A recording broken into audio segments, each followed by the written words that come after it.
Hey, it's Tom.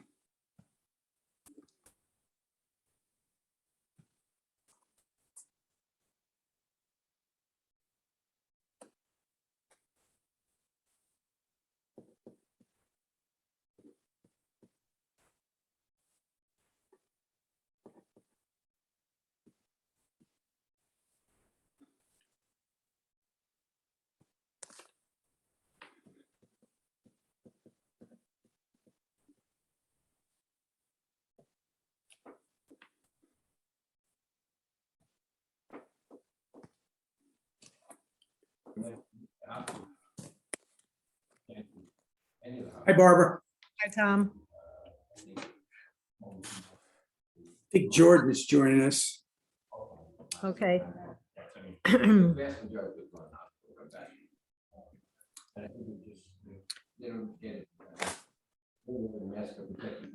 gonna put my lights on. Okay.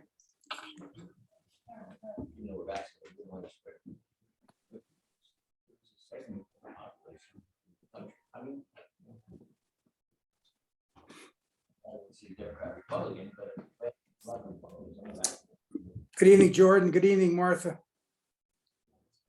Good evening, Tom. Hi, Tom. Hi. Here I am. Hi, Barbara. Hello. Well, it's a package. It's a package deal, but it's all, it's still the biggest criteria. We think of ourselves, you know, definitely. I understand that I'm muting because there are people in my house talking, so I'll just mute. All right. Thanks, Barbara.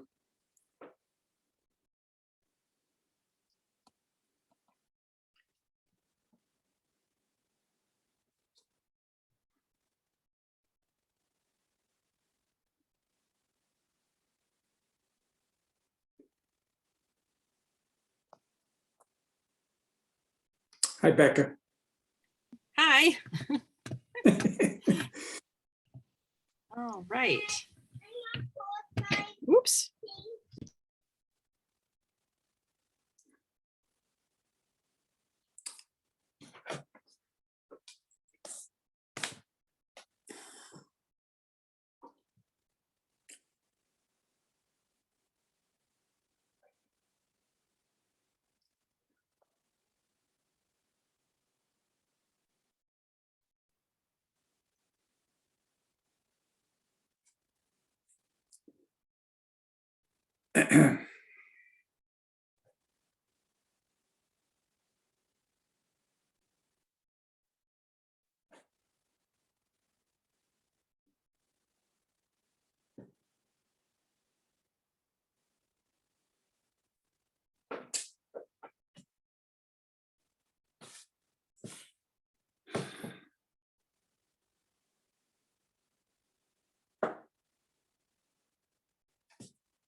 Good evening, Zach.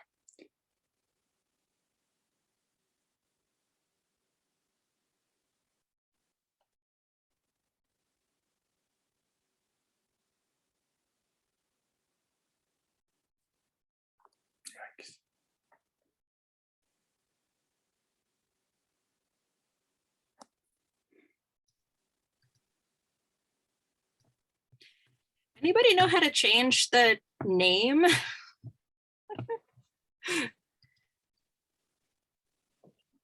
What name? Oh, there it is, rename. I've been checking all over my preferences for Zoom, Oh. trying to figure out how to rename myself here. Hold on. Oh, yeah, it's upper right, at least on an iPad.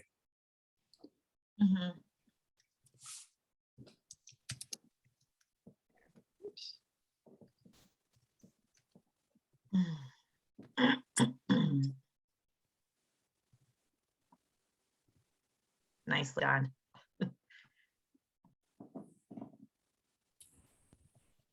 All right. John is here, Zach is here, Tom is here, I'm here. I think that's everybody tonight. I think so. That's 4 out of 5 of us. And then who do we have from the Shellfish department? Like Jordan? We got Jordan. I'm not sure who's the Welfare Shellfish Department. It should be Johnny over there. Johnny? Okay, Okay, great. we've got a Johnny T and we've also got a Wellfleet Shellfish department. Johnny T is the person who was joining the board. Ah, okay. I'm the new guy. Hello, welcome. Hi, I like your stove. It's a kidnapped background off the internet. Good, Beck. I was just going to ask if we had any luck with new folks for the board. Well, looks like we have Johnny and I think we had some other people who were working on getting the paperwork in. Yep. So, and Damien was still out fishing, so he won't be joining us as far as I can tell. So it is 6:33. Are we waiting for anybody else? Hey, Jordan, this is Johnny. I think I hear their lips moving. See their lips moving, but I can't hear anything. Okay, I see there's like 4 pictures. My picture's not there. It says Wellfleet Shellfish. Yeah, what do I do? All right, we can hear you, so Mute that's myself good. on the bottom left. Okay, mute. I got you. Do you have an audience watching from the department?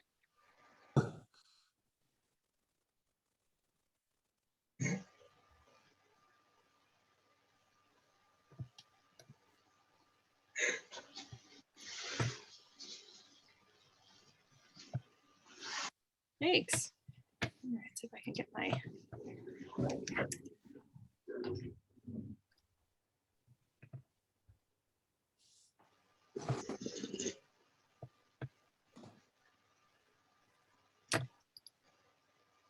Just lost my agenda. I'll be right back.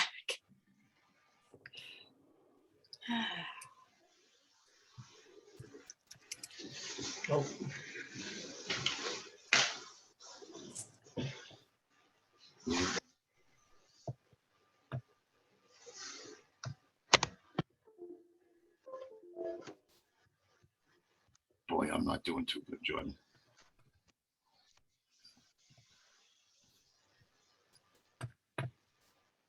But what, okay, what I'm getting is I got Zoom meeting and it's like in a screen within a screen. You know what I mean? That sounds good. There's only 9 of us, including you, so there won't be too many little squares.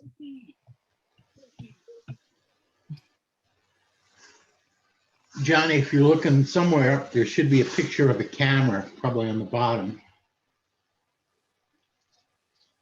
I don't know if you're on a computer or a laptop or your phone.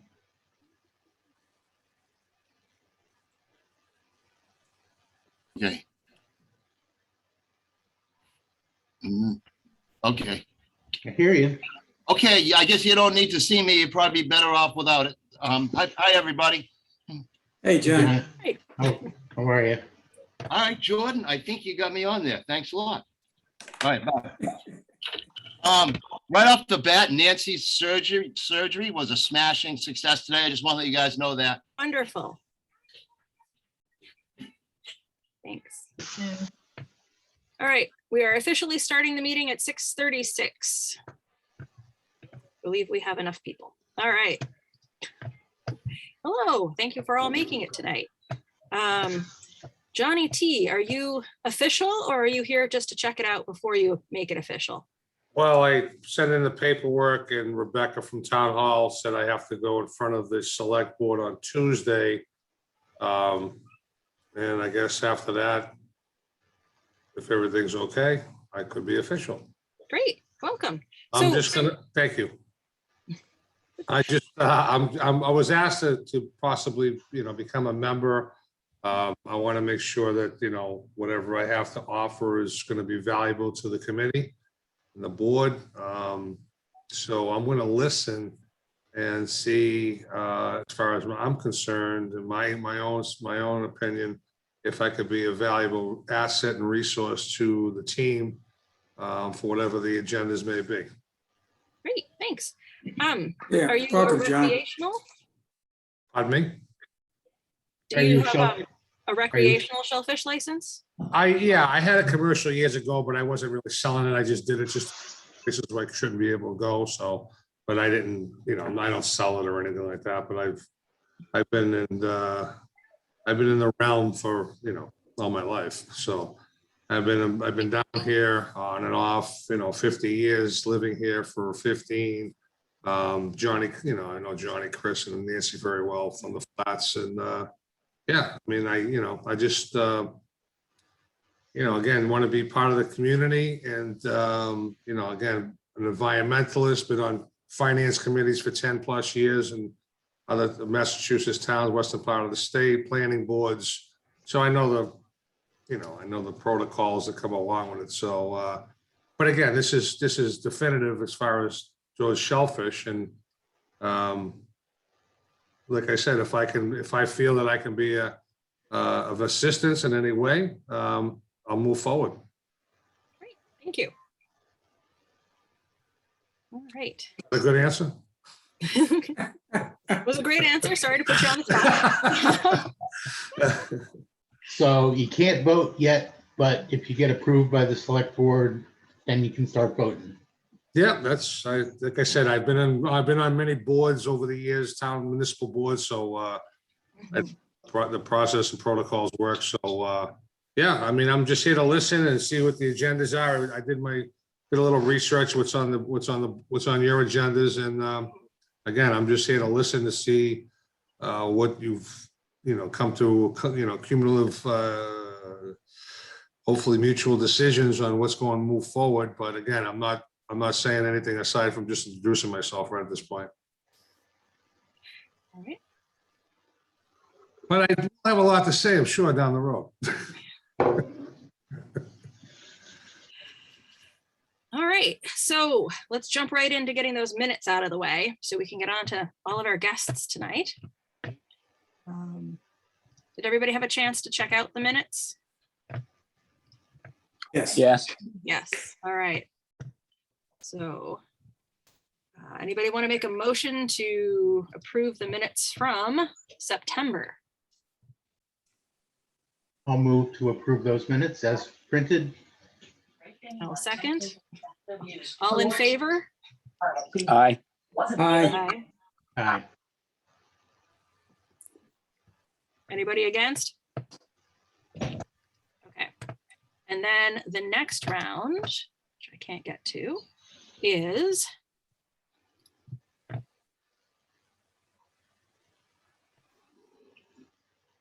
was that it? No, October 8th minutes. July? No, October? October 8th minutes. Okay, October 8th minutes. I've got on the wrong page. Okay. Here we are. Oh, there they are. Okay. Any concerns about that? Did everybody get a chance to see it? Yes. Okay. Somebody want to make a motion?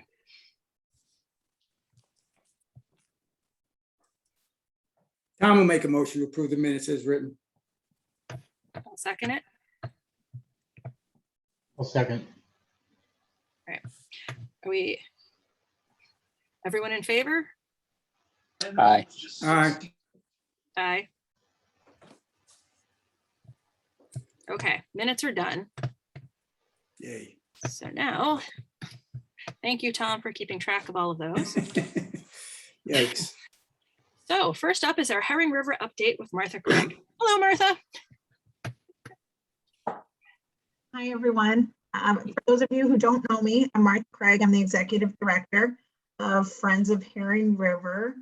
And I think I was asked some time ago to give an update. So I'll give an update to the update. There were a few glitches and I think I also missed a meeting, so I apologize for that. And I have a brief presentation that I thought might be helpful. And I guess my thought was really to give an update and not a project overview or summary. Although I'm happy to do that for anybody who feels like they don't understand the project enough. About that anytime. I'm going to do that, but I think Tom, a while ago, you suggested maybe five minutes. Again, I can just give a brief update and then whatever questions you might have, I'm happy to answer. So would it make sense for me to pull up a PowerPoint presentation, share my screen? Sure. Sure. Okay. I'm having a little trouble, like the pixels are not working quite right. Is anybody else having trouble hearing her? Is it No, just I my hear, internet? No, I can hear, I can hear. Okay, it's just I my hear her internet. fine. Okay, Okay, I'm going to see if I can share the screen and let's see what happens. okay. So, can everyone see that okay? Yes. yes. Very good. Okay, so brief slide, Herring River Restoration Project, just a brief update to the Shellfish Advisory Board, which, I'm grateful for the invitation to update the board. And I think would just want to stick to what's relevant primarily to the Shellfish Advisory Board and shellfishing community in general. And let's see if I can advance the slide. So just briefly, why is the Herring River Restoration Project being created and why are we looking at restoration?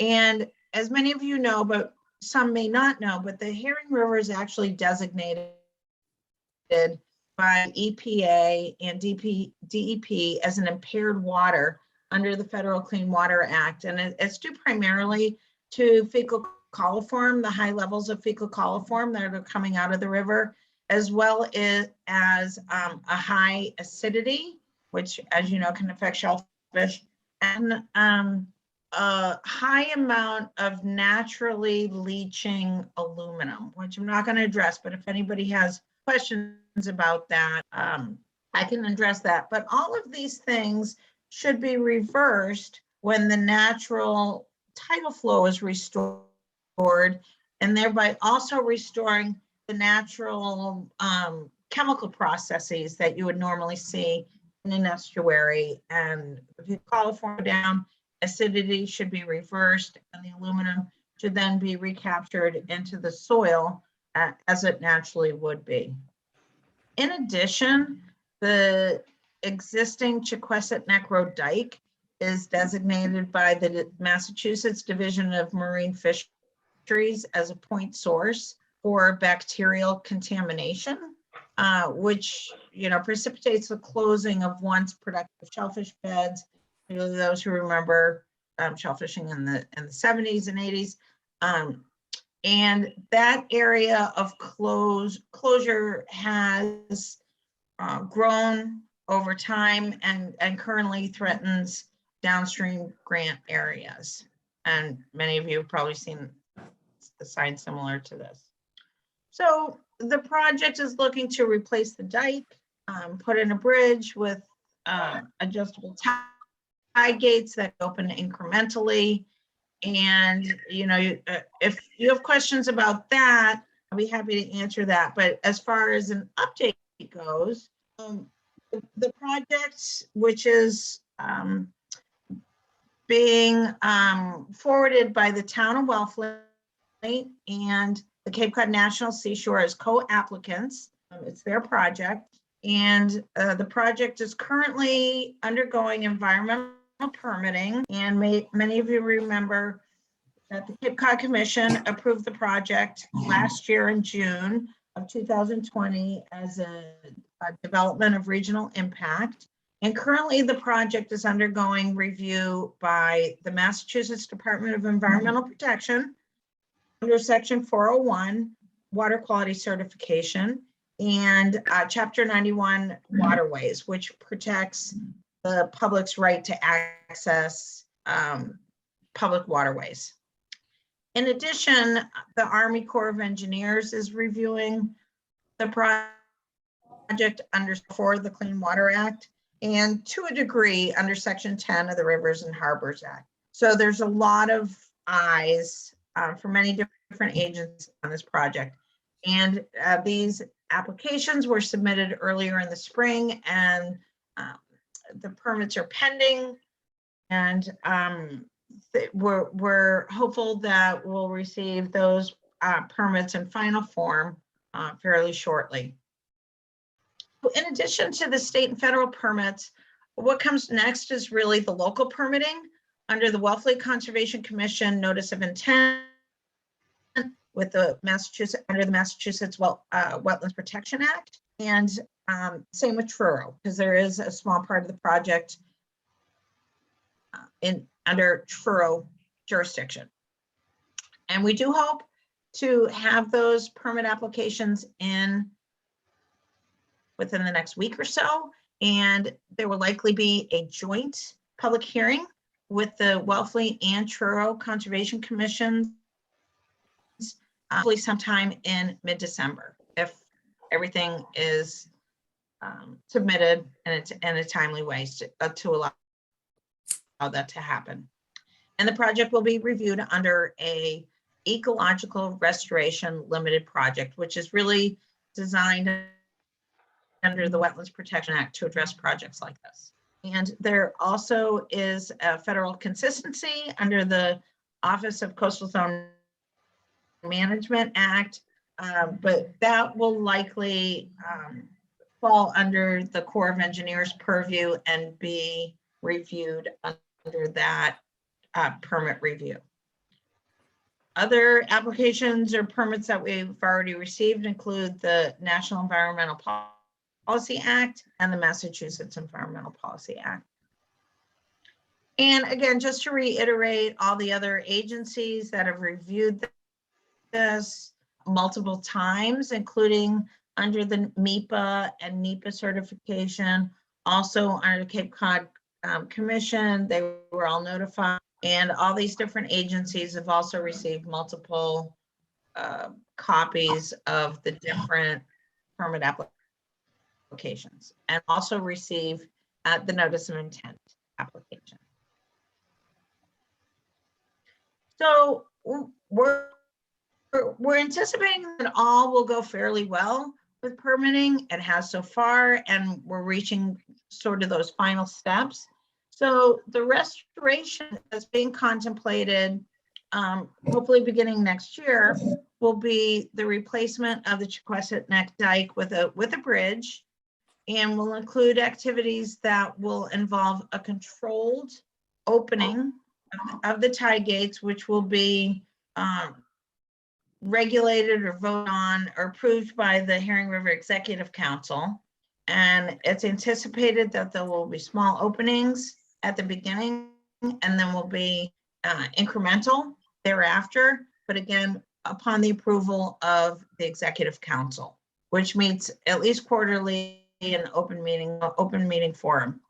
There'll be intensive monitoring, heavy oversight, and intense permit conditions, which will be monitored.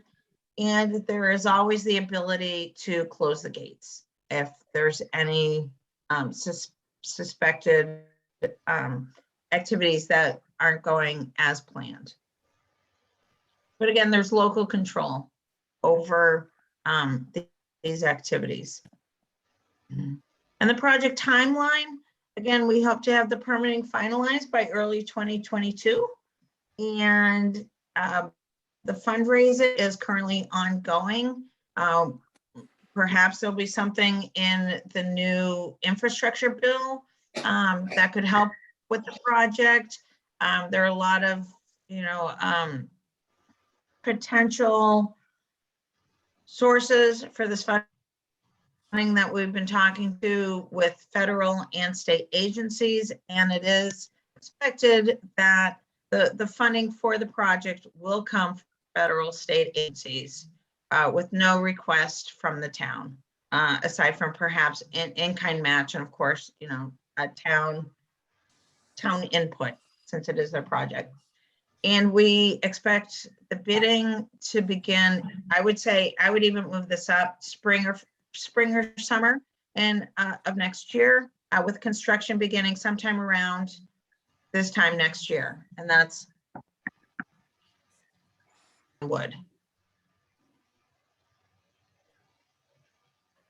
In addition, I mentioned that there was heavy intensive monitoring, and we've come before the SAB to, hear what the shellfish community's concerns are and to try and address those and work with the community on those. And I had mentioned that the Center for Coastal Studies hired a postdoc about a year ago to work with Mark Borelli and some others in the Cape Cod National Seashore to work on a fairly large and broad sediment transport study in Wellfleet Harbor. And it's actually being expanded now to look at some of the things that are going on at Duck Creek.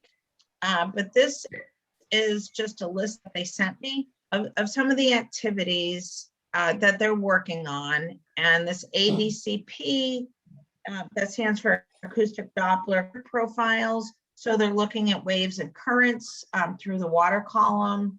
They're looking at altimeters, which would measure and other parameters, but it's pretty broad, extensive. I think Center for Coastal Studies would describe it as very cool study that's going on. But that was done in large part to address some of the concerns that the shellfish community had, and to fill in some of the gaps that were identified. And at some point, if is interested, this team from Center for Coastal Studies and the Seashore would be happy to present some of their findings. Advisory board, just let us know, and they're happy to do that. And Herring River on our side will, try to continue to community input and work together with this board and other groups to address any concerns that you can identify. And if you see other needs, we're certainly happy to hear how we can involve the shellfish community even more. And one thing, so I put that out as a question. I don't have my contact information, but I think enough of you have my information that, just let me know and we can work on that. But one thing I did want to bring to everyone's attention is the State of Wellfleet Harbor Conference, which this year's virtual. It's been 3 different Saturdays. And this upcoming Saturday is the 3rd of it's from 10 to 11:30. And that's going to focus on the restoration of Herring River. And these are the 3 talks that will be presented. One is by Catherine Sperry to talk about Spartina alterniflora and genetic diversity.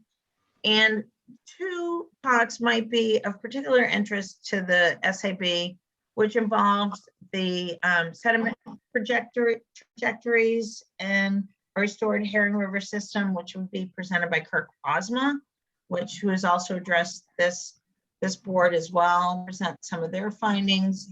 And then here on this bottom one is Katie or Catherine Castagno, who's the postdoc at Center for Coastal Studies, to talk about some of their early results in the sediment monitoring in Wellfleet Harbor and how that would pertain to the Herring River Restoration Project. So, I would urge anyone who's interested in those to attend that virtual meeting. It's free. I don't have the registration information here, but you can just Google Wellfleet Bay Wildlife Sanctuary and events, and it'll pop right up. And that's it. I'm happy to answer any questions you might have. Great, thank you. Does anybody have any questions?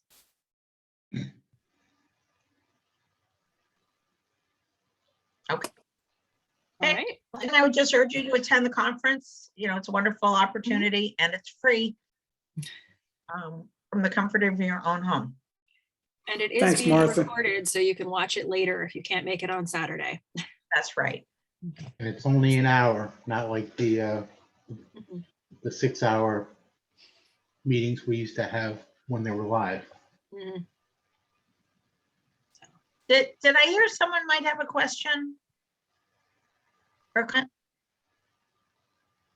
I have questions about the natural aluminum, but we don't have to go into that tonight. I can call you and for my personal information. about what, Becca? The natural aluminum. Oh, yeah. So, yeah, let me know and I'll pull in John Portnoy. Okay. Because he's our pro on that. But there's some naturally occurring metals. Some are heavy, some are like the aluminum, not so heavy, but they're naturally occurring in the peat. And when the chemistry changes, when it goes from salt to fresh, some of those metals are actually leached out. And it's not something that's widely known that people really know about, but yeah, it is occurring and should be reversed when the biogeochemical cycle returns to a more natural one. But I'm happy to talk to you anytime about that, Becca. Great, thanks. Okay. Martha, how can I get a copy of these 11 pages? Can I get, is there a website or can you email it to me? If you give me your email, I can. Okay, sure. And I would say you could go to herringriver.org. That's the Friends of Herring River website. I'm familiar with it. Okay, and my email is mcraig Okay, at herringriver.org. excellent. Thank you.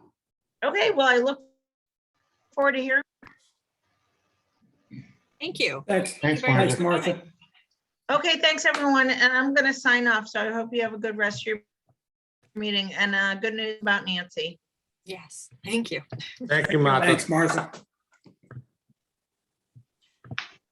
All right, the next thing we've got is Lieutenant Road access. And is that Sonia? Are you here for that? Hmm. Oh, you're muted. You're still on mute. Okay, That's great. There Thank you you. are. hi. Okay, great. Yeah, so I'm gonna speak kind of on behalf of myself as a wild fisherman, and then also on behalf of the Rights of Public Access Committee here. Access to shellfishing, and to the public as well, in South Wellfleet is very limited. So this road repair that we're looking at here is actually, I'm not sure if everyone's familiar with it or not, but there's a road that leads out to Silver Spring Harbor, to the tide flats. That's just before the Lieutenant Island Bridge. And it's a road to the left, and it has had a really large gully in it for quite a few years now that's getting deeper and deeper. The road has been there from what I understand, over 100 years. People have been using it. It doesn't officially have a name. But that gully in the road has been getting worse and worse from what it seems like for over the past 15 years. What's happening is it's a hole that's been sort of, it seems like sediment's been displaced on either side from vehicle passage on the road, and it's filling with tide water. So for most of the time, the gully is filled with salt water. I've worked in that area quite extensively, a couple winters, and it is bumper deep on a truck. Ooh. So quite problematic to drive through, causes a lot of vehicle trouble. I'm sure that the Shellfish department can speak to that as well, as they use that road quite frequently. It's very remote corner of town for for shellfishing, both recreational and commercial. So the Shellfish Department needs to access that road to get out to the flats and just to monitor shellfishing in the area. So there's, the concern with the Shellfish Department, there's the concern with recreational fishers, as well as wild fishers who mainly use that area. So Audubon had been contacted, Rights of Public Access. We contacted Audubon about trying to repair that road. There was a proposal made to conservation to fill it with gravel. So that proposal was rejected, because of damage to the marsh, concerns over that, which I totally understand. But I guess what I want to speak to at this point is that I did listen in. I wasn't able to attend that meeting. Members of the Rights of Public Access did, and I did listen in on the meeting later on. And my concerns were, well, first of all, there's some confusion over the location of where the repair was, that it was kind of like turned down before there was a understanding of where the road repair is actually occurring. And then there was a lot of discussion over, sea level rise, over whether it was even worth repairing the road. And I guess I just wanted to kind of bring this up to the shellfishing community and see what people thought and whether people feel like this is an important road, because I got a sense from that conversation that it's a no-name road that's not really important to anyone, but it is important to shell fishermen who harvest in the wilds and people who recreationally fish. And I'm sure it's used for other reasons as well. I mean, I imagine, it's an access into Silver Spring Harbor and South Wellfleet. I imagine IFAW can use the road. Like I said, the Shellfish Department, people who want to take a walk, things like that. There is another access point into that same harbor that's just after the bridge off of Way 100. That road is also in poor condition. And from what I understand, there is a muddy gully on that road that has been filled before with some sort of material. From what I understand, some sort of a gravel mixture, sand, fine gravel. So, and from what I understand, that gully was filled in the past to keep turtles from getting trapped in it, because it would create a puddle as well, and turtles were being injured from vehicles passing through it. So I guess what I'm trying to understand is how one road doesn't qualify for repair, whereas, a road on the other side does qualify, That's a remarkably good question. Out of it. So anyway, so that's my concern. I just kind of wanted to hear from the shellfishing community and see, if people do find this road important. I just don't want it to be forgotten and then create another, area that no longer has access because something wasn't done to repair an issue that's basically a hole in the road. I mean, there's obviously arguments otherwise that it's, the beginning of a river and things like that. But still, I mean, I feel like there should be a better solution than just saying, let's do nothing and shell fishermen can, park farther away and walk even farther than they already have to do. So, it's a physically strenuous area to work. And, on behalf of wild fishermen, I would say all we really ask for is, a reasonably close area to park a vehicle, to move shellfish from the flats into a vehicle. So, an access road like that is really important, especially in an area that doesn't have many access points. There could be a road like that might get ignored in like Chipman's Cove, and it wouldn't be as much of an issue because there's so many other ways to get into Chipman's Cove, whereas, Silver Spring Harbor, there's only a couple, and both are still difficult to pass anyway. So, so I just want to bring that up. I don't know if there's anyone here who can speak to that, who feels like it is an important road and, shouldn't just be sort of passed away or forgotten. Sonia, not even a participant yet, but as a South Wellfleet neighbor and know that very well, I'm on your side. That's all I can say, I guess, at this point. But that has to be addressed. I don't know what the big deal is, that someone just doesn't go down there and throw some natural gravel, sand mix, shell, whatever mixture is and just that's it, done. I don't see what an argument would be from any conservation person, any environmentalist, if it's a natural mixture of fill. That's it, done. Drive down there. I'll go down tomorrow with some people, my buddy, and we'll fill it up and that's it. It's done. I don't understand. I never could understand the magnitude of a molehill, but that's all I want to say. Because I live there. I did. That's the only reason why I tripped in. And she's 100% right. And I got you. Thank you, John. Hey, John, thanks. Sonia, who's got the ball now? What are you waiting on? I heard you got to know. We are in contact with Audubon. Audubon, we've had meetings with them in the past before, and they're very much for access into the area. They're not trying to obstruct that at all. And they're quite motivated to make the repair. The gravel was one proposal, and I understand, maybe it might not be the right one, and that's fine. But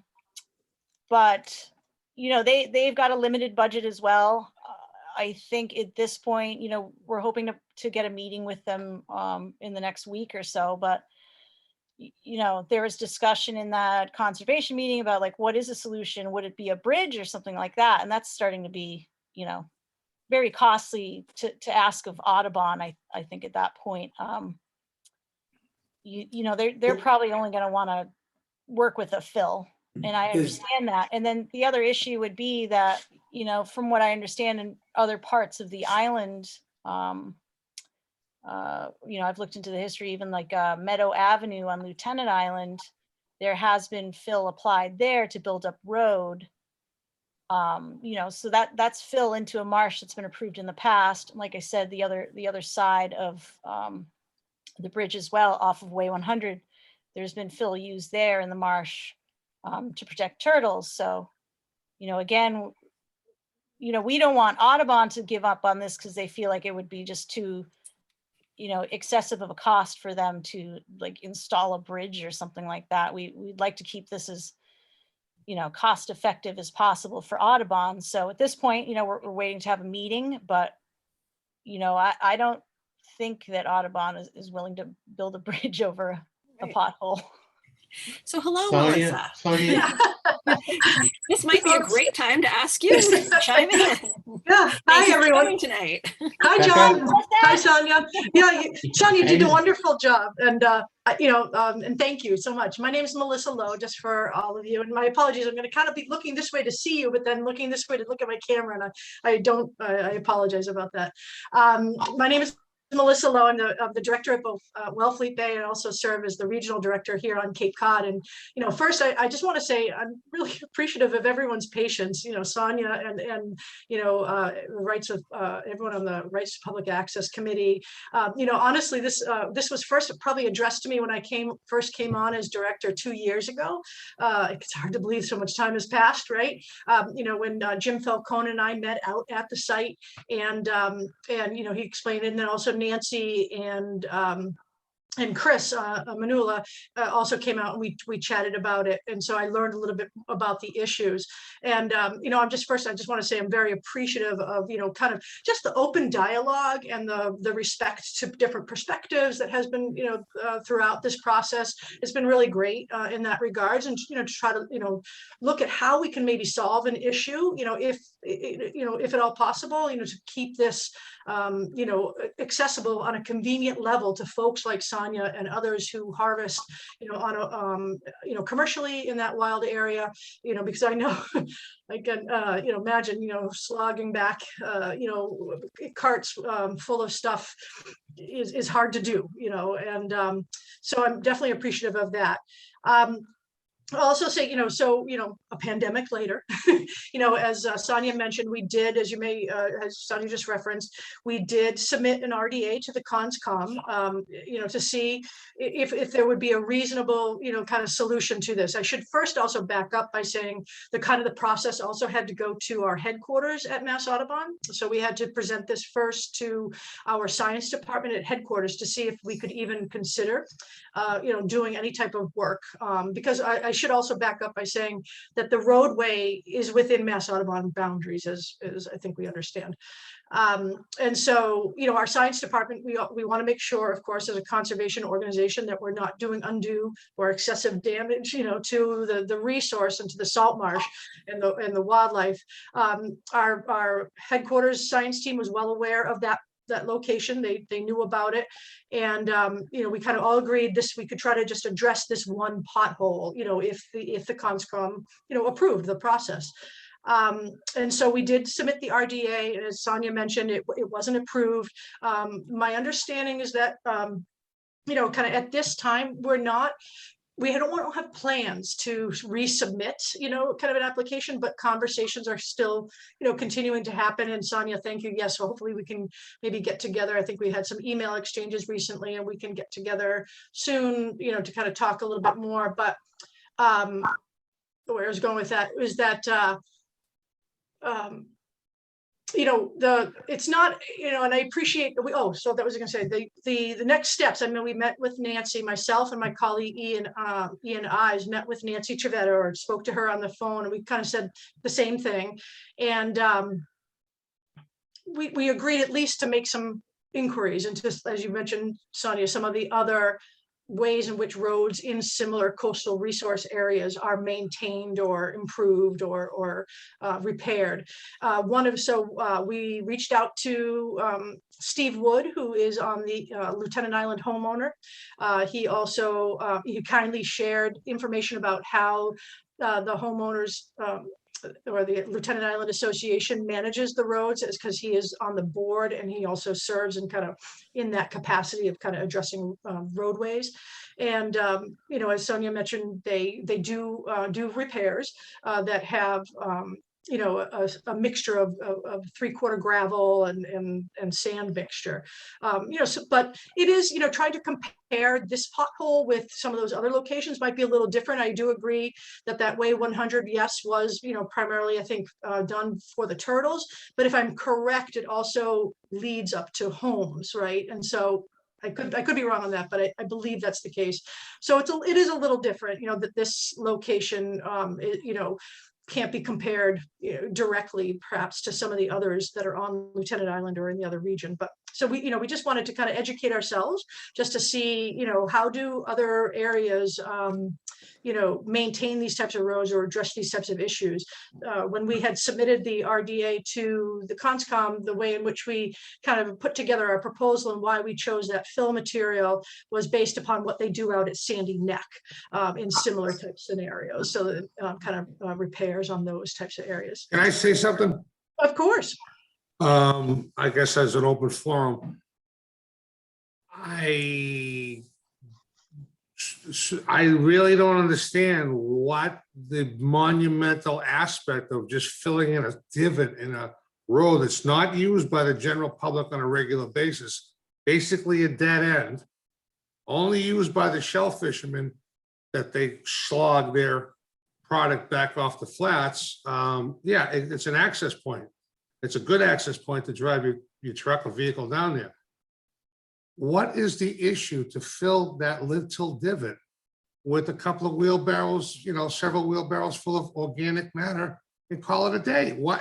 This blows my mind how it's gone to this level to fill a bottle. Well, of course, because it's within. How about now? Is it an Audubon owned access way? That's right. Yes, that roadway is ours. So wouldn't they be really happy as a few environmentalists got some organic matter and assisted as volunteers to fill that divot for them? And you won't have to talk about it anymore. Done. Yeah, but as you may understand, that the resource, because it's within and it's under the guidance of the Wetlands Protection. Okay, so we have to talk to Washington and to get some of the. It's the Conservation Commission, all these types of projects, because it's the regulations, it's in a jurisdictional wetland. These have to go through a process of the Conservation Commission. They have to review these types of projects. To fill a pothole. Because it's within the the salt, marsh. within a salt marsh, correct. Yeah, within a wetland, a salt Salt marsh. I just want to get my arms around it, that's all. Yeah, no, I know, it's the regulations and these types of things are, are sometimes hard to understand, but this is a process, right? And it's a regulated resource area. I It's a salt understand, and I marsh. do, and I respect you, and I'm not shooting the messenger here. But as rational human beings, which hopefully everybody on this call is. Well, again, this is a talking about state, We're talking this about is- filling a pothole. yeah, it's a Wetlands Protection Act. Okay. It's not something Yeah. that Can I make we, a suggestion? I'm not Sure. saying- I'd like to kind of try to button this up and keep it within thank you, the John. board as opposed to having you two have a discussion, Okay. nothing personal, but we can kind of tend to work across each other if we don't respect Fair enough. All right. who's trying to speak and who wants to. So I do have some questions, but I'll be happy to wait. Okay. Mhm. However, Becca, if I'd like to address Sonia with a question. Sure. So the property, I've used that road maybe once. So my understanding is it's right on the edge of a dune, isn't that right? I mean, it's steep on the left side Yep. as you go out. So there's just no place else to go. You have to go in the way that's been there for forever, for everybody's Yeah. using. All right. Is there a road that's actually laid out in the town as a road, or is it just considered Audubon property? It's not a paper road. Not on a the road. town. There's no Not a name for paper the road. road. There's no Okay. name for the road. That's correct. But it has been used. So I'm sure that there's a lot of people that do use it. Do you know how many people, or is there a consensus among the folks that do use it down there that this is a problem that's worth solving? I did make some calls from the people I spoke to. There was a general consensus that it should be fixed. There's just not a lot of people working wild harvesting full time. So I think, the main people probably who use it would be wild harvesters, and then also recreational shell fishermen. People pay for recreational shellfish licenses, and it's nice to have other places to use aside from just Chipman's Cove and Indian Neck. So, that is within that permit. And But from what I understand, I didn't hear anyone saying that they would rather it not get fixed, because if Yeah, you're going to well, work in that area. And where the gully is, it's quite a distance from where the problem is, the pothole is, to where you get into the flats to fish, right? Yeah, it's like close to the road. Right. So you take it's like, Right, it's almost yeah. visible, right? Yeah, from the I road. bet it is. So, Well, I agree with Johnny. I mean, there should be it seems to me clamshells, not to be an engineer, but there should be a solution to it Mhm. that could be amenable to everybody, right. short of having to have special vehicles to go out there, like a Okay. little ATV. And it's also a safety concern. I mean, vehicles get stuck. Repairs to vehicles are an issue. I've driven through that puddle and then had my truck not start, Well, when you say up to the bumper, that's too high. really You shouldn't deep be, for a vehicle. Yeah. That's so, well, so the other question is, obviously, with sea level rise, are we fighting a losing battle here, Well, that I is mean, the argument that I heard through conservation. But I mean, compared to the other side, I feel like that road's relatively high on the dune compared to, the other side. But Yeah. we're only using it at low tide, and it's not going to wash away at high tide in the next 5 years. So if Yeah, I we mean, can the get another water 5 to line 10 kind of- years out of it by filling in this one pothole, why Exactly. May I? not? Audubon apparently thinks it's a good idea. Well, no, like you said, we're responding, Like, we're responding to a need. We're willing, right? Exactly. You gotta exactly. do So something. may I just, to the question, I'll just say that, when I spoke with Jim Falcone at the very beginning, this is a low spot, in that region. And so, yes, to your point that the other parts of the road are quite high, this is a low spot. And if you use Google Earth, you do see that this is a low spot, and there's a terminus of, kind of like a channel or a creek, a natural creek into that spot. So in addition to, as Sonia, really aptly said, the displacement of sediment from, driving through it, you also have probably displacement of sediment from just the natural, comings and goings of the tidal cycle, right, of the tide, kind of moving sediment around. So that increases additionally the sediment loss in that spot. So, first and foremost, we don't want to impact the marsh in any negative way. So we want to make sure that whatever,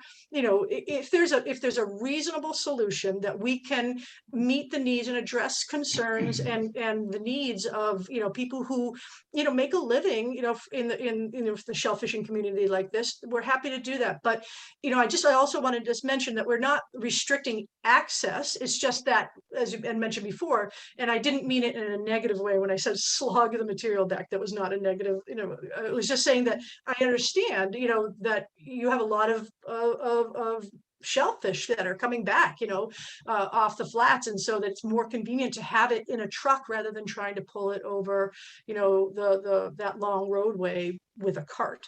So that's all, it's still accessible. It's just not in a convenient way.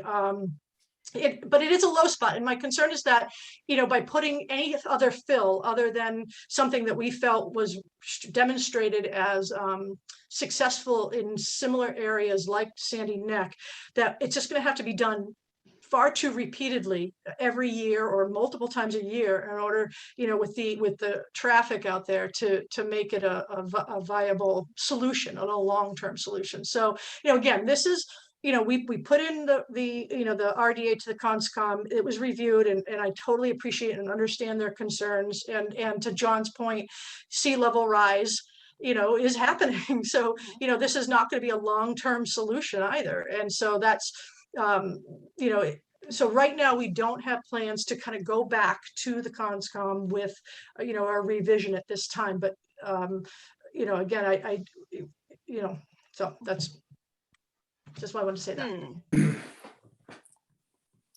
So first, thank you both for coming to talk to us about this. And I would really like to see like a map or maybe a site visit and like have a look at what's going on. But how can we help you? Would it help to have a letter from us at this point? Or is this something that we need to brainstorm some more to bring back to the Natural Resources Committee? Actually, Sonia, I have a question for you, Sonia, or the advisory board. When I may be remembering this incorrectly, but and Chris is on board. He might be able to remind me appropriately. We were trying to determine like how many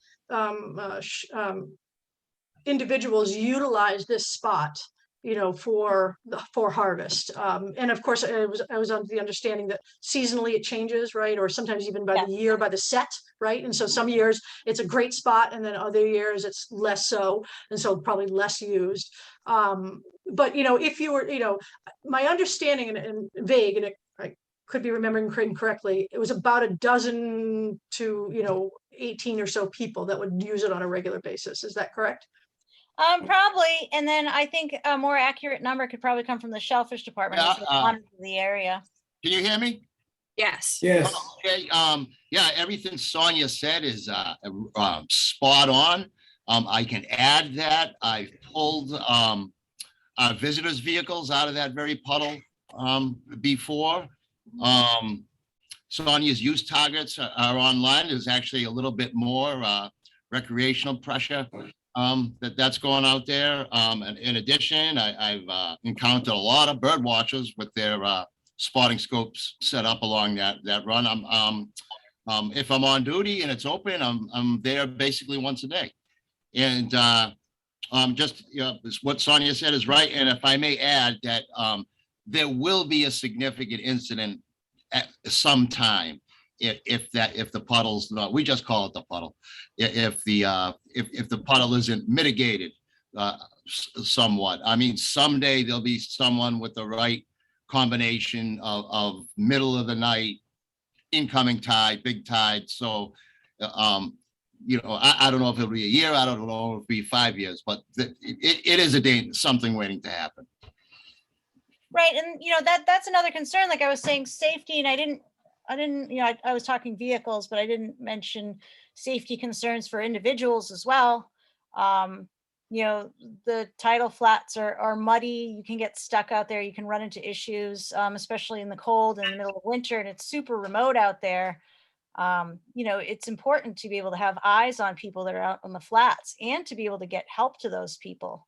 I mean, you've got some folks that recreational fish that, are a little bit older, that need emergency assistance or something. And I think it's important that you can get some type of vehicle down there and not get it stuck in a puddle before they can even help anyone. The other assistance I would think would be a consideration would be with IFAW. I mean, imagine there's mammal strandings down there as well. And I would think it'd be much easier to transport a mammal in a vehicle than, use a beach cart to move a dolphin up a muddy road, I would think. Yeah, and Zach, Sonia, I see your hand is up. So Zach, Hi, there you are. Becca, through you, I would lend my support as a member of the SAB and recommending any appropriate actions that need to be taken to repair the road. And it sounds like everybody else would, through you, if there is no one who would object. I think we have said it all unless someone has something new. Just one more thing, follow up. I'm kind of with you, Zach, there. I think that, was there a solution down at Sandy Neck that you were happy with, Melissa? well, as I mentioned, that was where the proposal came, what the size of gravel that we suggested was based upon what they used out at Sandy Neck. But, What about things, would clamshells work? Would they stay there? it's I mean, not, something like clamshells, I don't see how anybody could argue with that because, they may go away. That's the only thing I would worry about, is they just wash away. yeah, and I mean, again, and to your point, John, it's also about trying to find, a solution that doesn't require, repeated maintenance, right? Yeah, not more than once, not more than every other year, or 2 years, or 3 years. That would be nice. Yeah, I mean, I don't want to see it have to, every time it's a heavy tide, you have to go put new clams in. That's right. No, and I really appreciate this, again, I appreciate this feedback and this information and it's, helpful for us to consider this. Okay, Sonia? I'd just like to add on that, from what I've heard from observation, I'm newer to shellfishing, been working for a few years now, wild picking, but from what I understand, that pothole developed over a course of like 15 years where it got undrivable. So I'm not necessarily sure it's, if a fill was applied, that it would just disappear in like 2 years, you know what I mean? And on the rights of, behalf of the rights of public access, that even if this is a short-term solution, it could give, a committee like that the opportunity to find another access point in the case of sea level rise and that sort of thing, but that's something that would take time. Yeah, and fair enough, Sonia. That's exactly, that's why we said that we would be willing to, put in the RDA and put this fill in, and assess how it worked, right? Because to your point, it didn't, the hole didn't happen overnight. But at this time, again, understandably, I understand, the CONSCOM's position. So myself and Ian Ives, my colleague, will take, this information and all this really good feedback and information, back into consideration. And, we'll kind of discuss it and then see if there's a next step to, addressing this again at the CONSCOM, or if it's something that we just have to, kind of move on and then address some of the other, issues, like we said, related to, we don't want, safety issues for sure. So try to figure that out. So at this point, do we need to write something to support you? Or would you prefer to come back when you're ready to go to the meetings again? I mean, if that's something that your board wants to do, you're welcome to craft something, because again, this was, the way, and one of the reasons why we we went forward was because of your, your interests out there. Now, to Sonia's point is also, we want to be able to access that part of the property as well, to be able to maintain or, to monitor that part of the property. And, there have been on rare occasions, like you said, IFA and other places. So it's not solely strictly limited to the, kind of shell fishing access, but, to be good neighbors, we want to make sure that, we were, kind of addressing that need. So, I mean, it's certainly not going to hurt, but, Okay. as I said, at this time, I do want to just come take this information back into consideration, chat with my colleagues, and then, because can make a decision right now. Again, we do not have any plans to return to the CONSCOM with an alternate application, but, All right. still, okay. Does the Rights of Public Access Committee have any plans to return? Yeah, we will be discussing it in a future meeting. Obviously, we wanted to wait to have a meeting with Audubon first. Obviously, it's Audubon's property, so we want to Right. just get their perspective on what they want to do. I mean, ultimately, it's their decision. We just wanted to bring, like I said, on two fronts here. I wanted to bring this topic as rights of public access and as a wild fisher, because it's important on those two fronts. It definitely sounds like the board here is definitely pro you guys getting this fixed. So Great. And that's So- all we wanted. We just want to see, if we can gather some support and try to move forward. okay, let us know when you need something in writing then, I guess. Great. I'll be in All right. contact. Thank you very much. Thank And you. thank you, Melissa. Thank you. Thank you both. Thank you both. All right, next on the agenda. Looks like maybe the Shellfish Department update with green crab studies. Well, I don't have any information on any pending studies. Okay. We've had some inquiries about them. Barbara, you'd probably know more about this than me. I understand there's a bit of concern that any traps being used be turtle safe, if I may use the phrase. I think, Becky, you've been in aquaculture a long time like me. I think we know, they're predators, and we pull them out of our cages, we smush them, we rake them out of our clam runs. We try to, if we get them in a bag, we yank them out of the bag. But I was given no information about anything pending thing. It's just some queries we've taken Okay. from the community at large, if you will. Okay. Barbara B, do you have Yeah, anything? I don't know much about this Okay. study because Nancy was supposed to explain it to me. I do know that the Division of Marine Fisheries has banned the use of six-sided traps to target blue crabs Right. because of entrapment and drowning of terrapins. Mhm. So I just have questions about these green crab traps because I've never seen them. I don't know the size of the openings Yeah, and It's- whether that would be trap young terrapins or not. I don't know if any terrapins have been caught in the traps. I don't know the extent of the green crab problem. If the shell fishermen are growing their oysters in bags, are the crabs getting in the bags? So I have questions, but I don't know who to ask about them. And also, I don't know anything about this study. I'm assuming that the DMF has asked the town to maybe monitor the green crab traps that growers are using, but I don't know. I don't have any information. I do know that if, Johnny, correct me if I'm wrong, but if you use a green crab trap on your grant, you need to have that endorsement on your license. Is that right? yes, that is true. Okay. It'll be a real weird one. I have some experience with green crab traps. And I looked on if you were buying a green crab trap, you'd go to Catch 'em Trap. So I looked on their website today. And I know you've seen eel traps before, Barbara. So so the opening is similar. Yeah, you know what I mean? It's 2-3 inches or something like that. I think I'd like to get a little more specific because Okay, yeah, the National Diamondback Terrapin Working Group is really interested in this issue too. okay.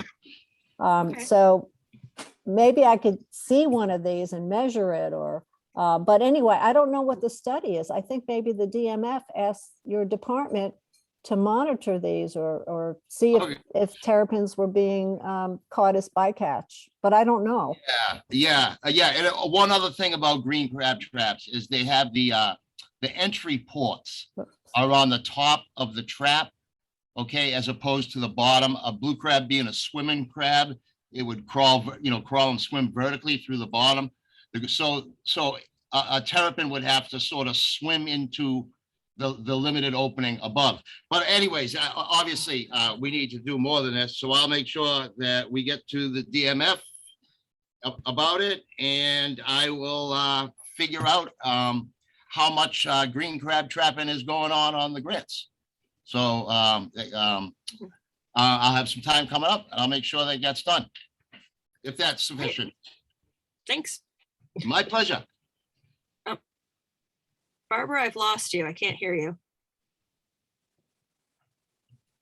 You're muted again. Barbara looks Yeah, like I she's lost the whole connection, so Oh. I didn't There hear she what is. John You're just back. said. But maybe I should, Yeah, no, I'll call, we'll call the DMF and figure out what's going on there. And then I'll put the word out and I'll see what type of green crab trapping effort that we have. right. Yeah. And, it could and be the size of the openings. Yeah, I will do that. So I'll get that. So yeah, that's what I can do.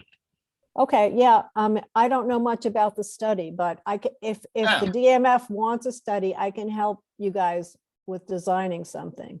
But Okay. I really haven't heard Well, about it. thank you. All right, that Thank sounds you. good. When I talked to All right. Nancy last about this, which was probably a couple of months ago now, she did sound like she was interested in finding out what people's ideas were for dealing with the green crabs. And maybe that the study hasn't started yet, but more, how would we catch them safely, Get rid of like them. turtle safely, and what would that look like? So Yeah, I don't know. I think we have to wait for Nancy unless Jordan knows something. Well, no, I can call, I have a very good relationship with the DMF. I can call them and then Okay, I think we'll find out how many traps we got out there. I mean, how prevalent is this? okay, that's a good start. Okay, Great, all right. great. Great.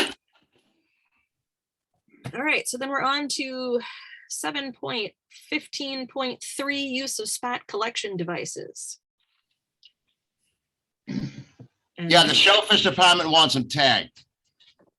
sounds reasonable. Unfortunately, the version I'm looking at doesn't show in bold which words it's specifically. So it will read, the use of spat collection devices such as Chinese hats to catch oyster larvae in areas not licensed for aquaculture may only be done by commercial permit holders who hold the seed permit. Definitions: during this period, catching oyster larvae, with such devices is legally considered to be fishing, not farming, and the devices are classified as fishing equipment, not growing devices. All devices used in the collection of spat must be tagged with the name of the grant holder and phone number.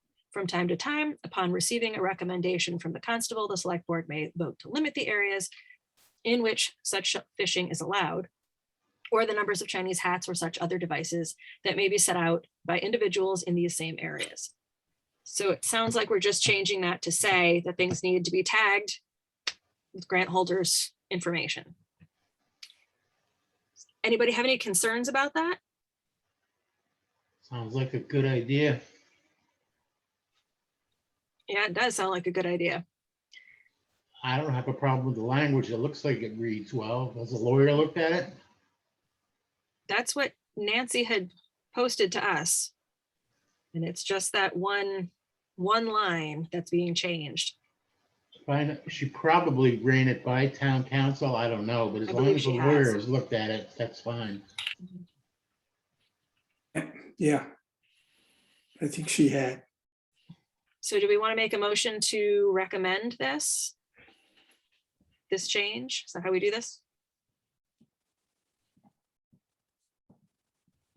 Yeah, I think so. Who's good with the language? So I think she highlighted, Becca, all devices used in the collection of spat must be tagged with the name of the grant holder and phone number. I think that's the addition to her clause here. I think you're right. All right, so I recommend that clause that I just stated is part of the 7.15.3, use of spat collection devices be added. All right.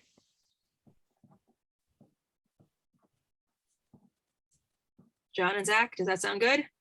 Anyone want to second it? I'll second it. Okay. You ready to vote?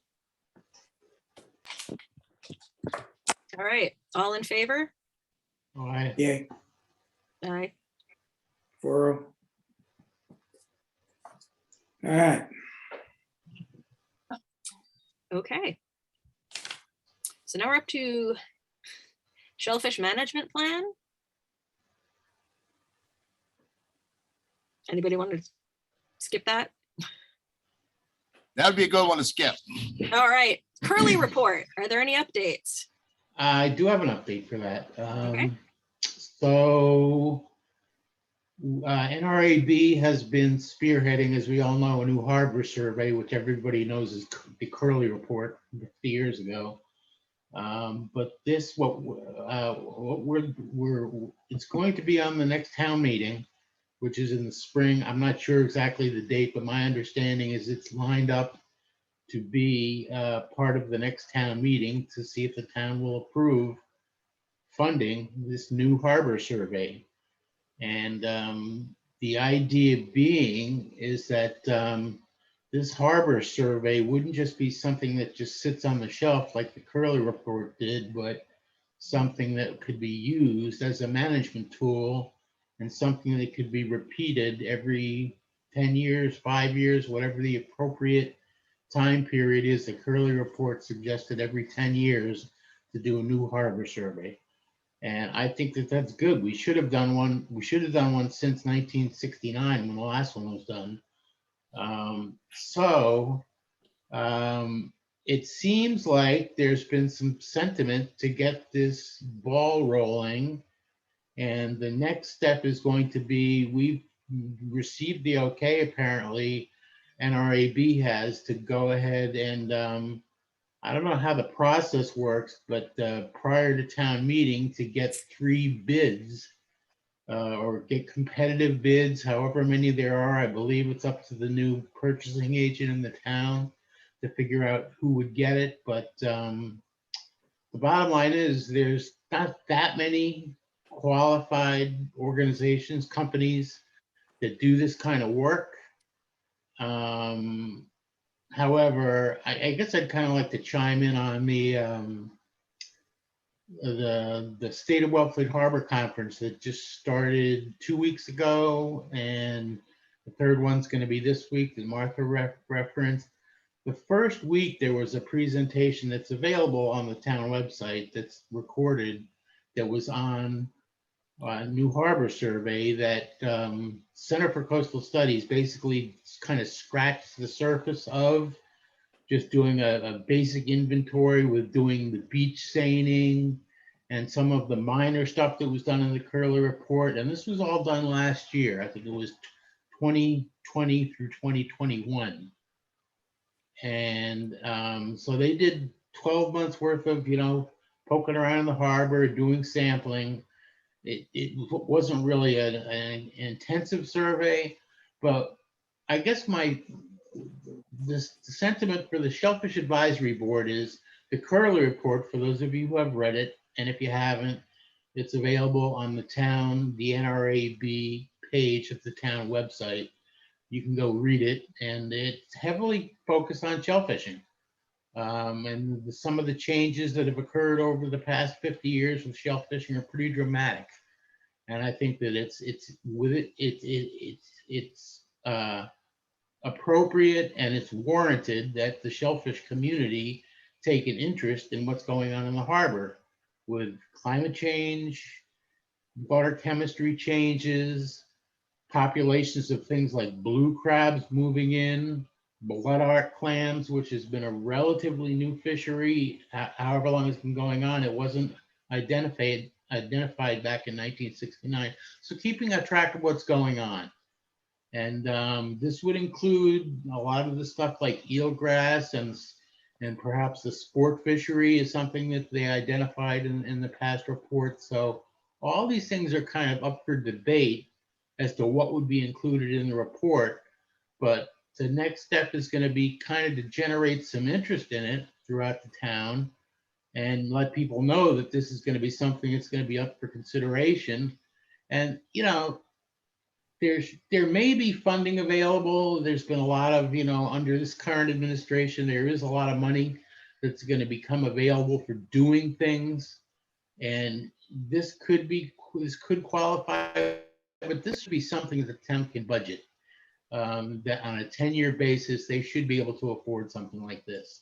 And I think it's justified. So that's my simple take on it. If anybody has any questions about where we're going with this new harbor survey, I'd be happy to answer any, but I'm not really an expert on it, except for the fact that I think that it's time to get the word out and let people know that this is going to be something that's going to be up for vote at the next town meeting. All right. Is the NRAB doing a presentation or anything? How are they getting the word out? Well, that's a good question. And I think that it's through meetings like this. And, you know, I think that, you know, I've been looking at past documents. We've certainly discussed it for many years now. And so there's a lot of like stuff that's been written. There's different reports that have done, for instance, the Center for Coastal Studies, for those of you who watched the presentation on 2 Saturdays ago, they did one for Pleasant Bay. So the Friends of Pleasant Bay funded the study that they did at Pleasant Bay. And it was important that they know about all sorts of things that we may not need to know about. Seal populations, although there's probably nothing wrong with knowing about seals in our harbor too. It wasn't something that was on the radar 50 years ago. So in terms of what NRAB will do, this is gonna be on the agenda for our next meeting. And I think John Reel was mentioning something around after Thanksgiving sometime, we're gonna have a meeting, an NRAB meeting, and we'll figure out what to do. I don't know if there's gonna be an official presentation, if we're gonna just start putting documents on the NRAB page of our town website. But we're open for suggestions on how to get the word out. Certainly the shellfishing community would be one way. Just mention it to your friends, anybody you know that shellfishes, that we're thinking about doing this survey. That's probably going to be, have a good sense of how to guide the proper management of the harbor, shellfishing, fishing, and everybody else that's using it. Hey, John, will you let us know when the NRB is going to be on the select board agenda for this? On the select board agenda, I think it already was. My understanding is that I will. Yeah, any updates? I don't want to speak out of turn, but I know that they're aware of it. Okay. And the assistant or the Charles Summers, I think is his name. Is he the alternate TA or whatever we've got now? Yeah, Charlie. Charlie, right? The temporary TA. He's aware of it, and he knows about it. I just don't know what's been discussed so far about it. But if it's on the select board agenda, everybody from this board will know about it. Okay, All right, great. thank you.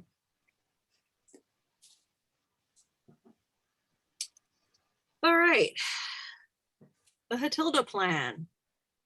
So several months ago, the select board decided that the Shellfish Advisory Board should be in charge of figuring out a plan for the, how do you like them apples region that was purchased by the town right before the pandemic started. So we have until the end of December to host a couple of meetings with the stakeholders and try to come up with a recommendation for the select board.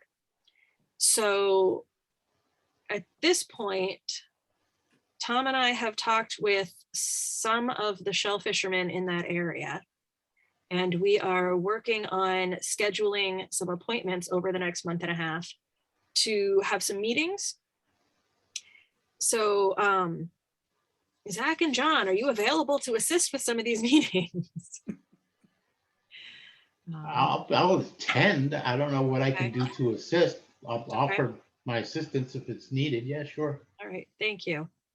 Yes. Thank you. We need, let's see. We have a list of people from the different stakeholder groups, including the upland landowners, the fishermen out there. Who else, Tom? We got Marina John Rio, Committee. NRAB. We have Barbara from Conservation Commission. Town basically asked Beck and I to put together a list of, seems like everybody and his brother. Ann Sterling, for example, president of the Field Point landowners. Homeowners, yeah. Denny O'Connor, the Wellfleet Conservation Trust. Sonia is going to be there from a wild perspective.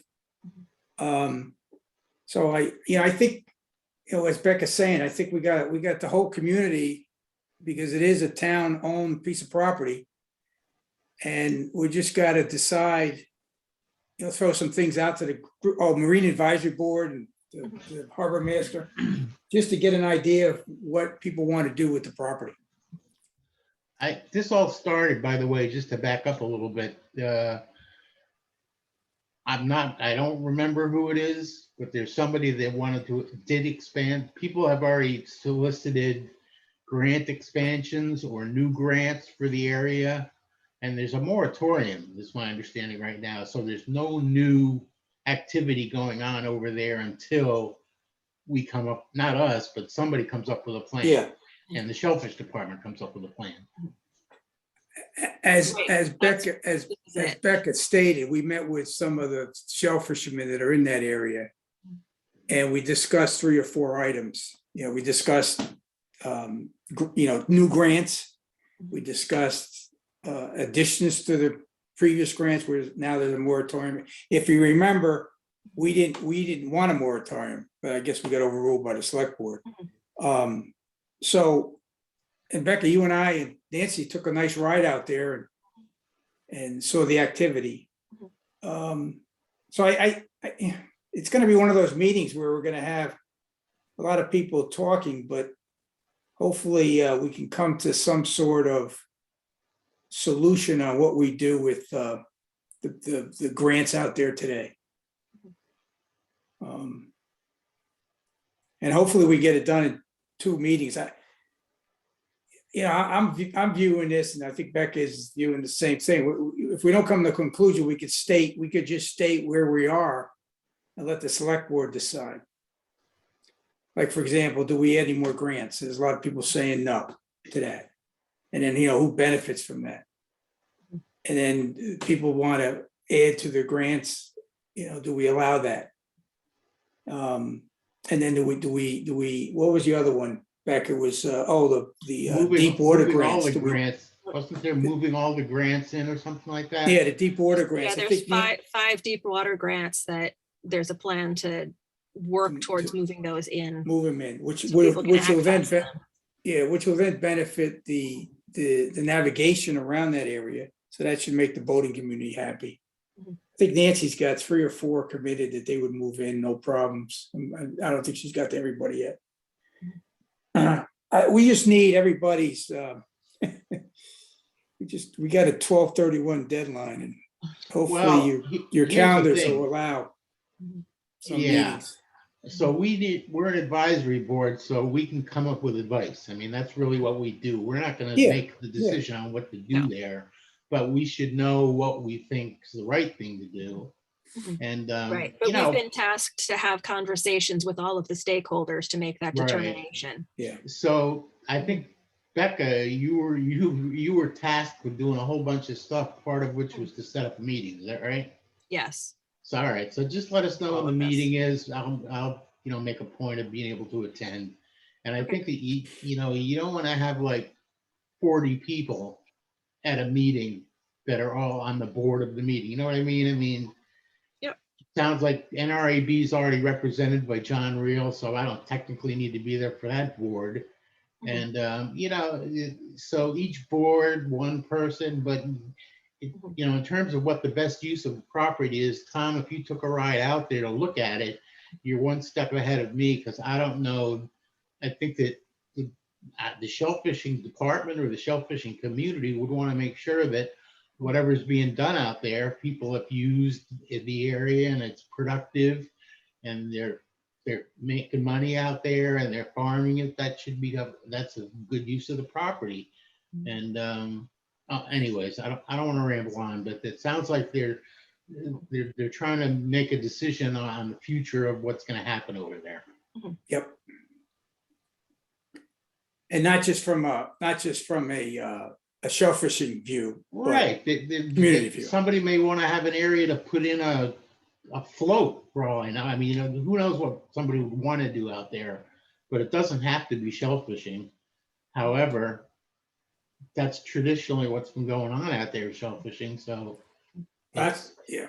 Well, they're still subject to the same regulations that everybody else is. So the area can't be used for anything that it's not allowed to be used for. So I think this is going to be a real short discussion once everybody actually gets together in the same Zoom space or room and expresses their opinions. yeah. Well, Yeah, I agree. I know that there's deadlines supposedly. My understanding is this moratorium is open-ended right now. There's not an expiration date for the moratorium. My understanding was they were waiting for us to have this meeting. Yeah, and that- okay. And that the deadline is basically the end of the year because they wanted to give us a chance to try to communicate with all of these people. Because then immediately after that, we have to deal with the grant boundary issue. That was also given to us at the next select board meeting. And we have until February to work on that. Well, that's fine. That could be a separate discussion. My take on that is that really should be between two people that are, if there's a dispute, that's how it's always been resolved. So that's something that we can get into after December. Right, so because I think December we're gonna have to have 31st. another public hearing on that. That deadline came about because of the select board, December 31st. Is that correct? Yes. So I don't know if this is something the DMF is mandating that we do. No, this is However, town. As yeah, far as I we- know, this is all town related. Yeah, we should have an opinion by then for sure. Mhm. And so Becca, you got my blessing to go ahead and get a meeting together and let us know when it is. You Okay. want to try to pick a date tonight? And then I can start working on all the invites, because I got to invite about, I don't know, 12 people. Give them some time.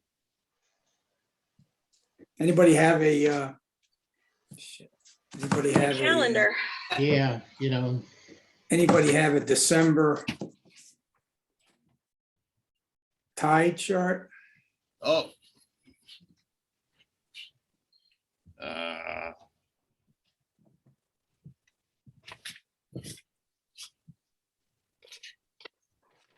Here's November.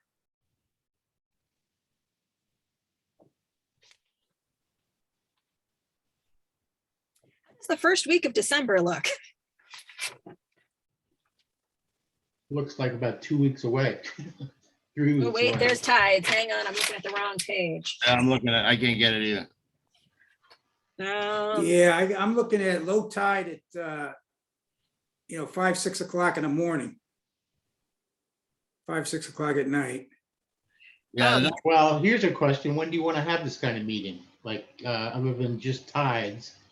Do you want to do it during business hours? Do you want to do it at night? I think we get better. You know, everybody's working hard, John. So you got Zach and Damien out there and Becca. I think a night seems to be better. All right.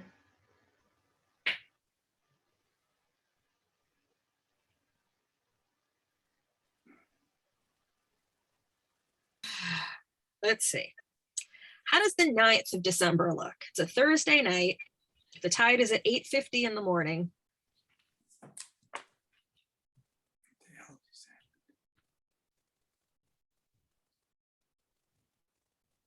Or maybe Monday the 6th.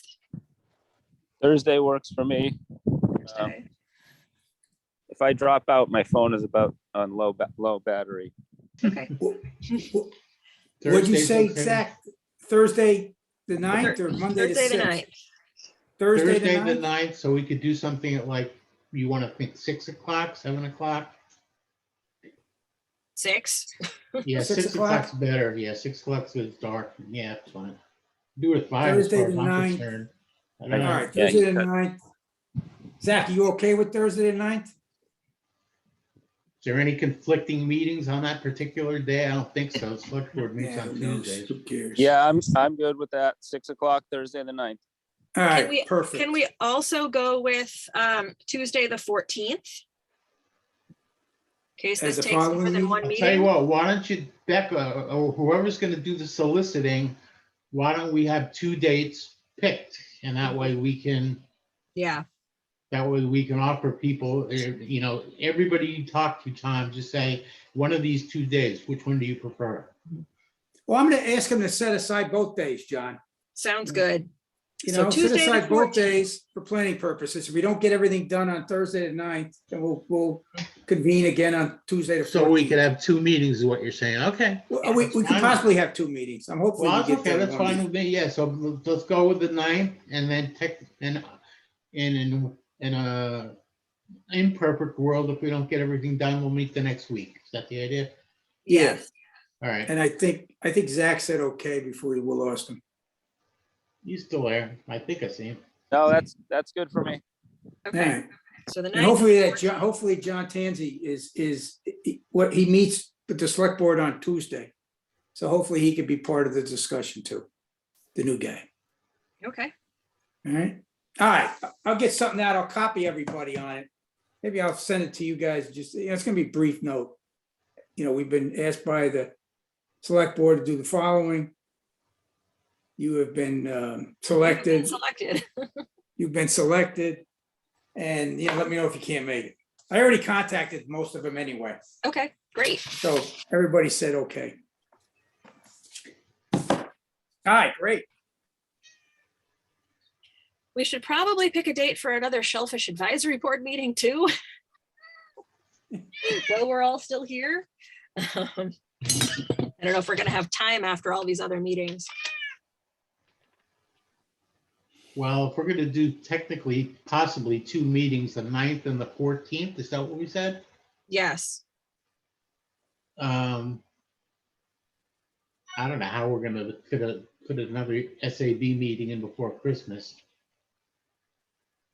You know, before the end Yeah. of this year, we should, so why don't, is there another date after the 14th?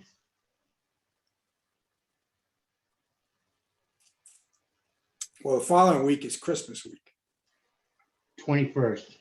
21st, you know. I'm People losing travel. track of what day What is is- Christmas. I don't even know. what does like the 28th look like? 28th is a Tuesday. That's after Christmas, all right. And that will give us a chance to wrap things up before our deadline of the 31st on this. All right, that sounds like a Yeah. plan. And we'll just put we'll just put that one or two topics in there. All right, Tide's perfect. good that day? It would be before noon that day. All right. Low tide. No tide is before noon that day. All right, let's just stay with an evening Oh. meeting then. Another like 6:30? 6:30, yeah. 6:30. 6:30 or Okay. 6. I think we should stick with 6. All right, right, 6 6. is cool. I'll do 6 would 6 not have with the worked other- today. I just got back tonight. It barely had time to sneak in here. So Oh, 6 would be good normally, but 6 is fine. okay. Terrific. We'll just keep everything in December at 6 and make it easy. So Tom, you're the one posting all this stuff, right? Yeah. Yeah. Beck and I go back and forth on, how we do this, but Yeah. That's all yeah, right. absolutely. You're doing a good job one way or the other, so good, thanks. All right, so do we have any Did Beck- other future agenda items at this time?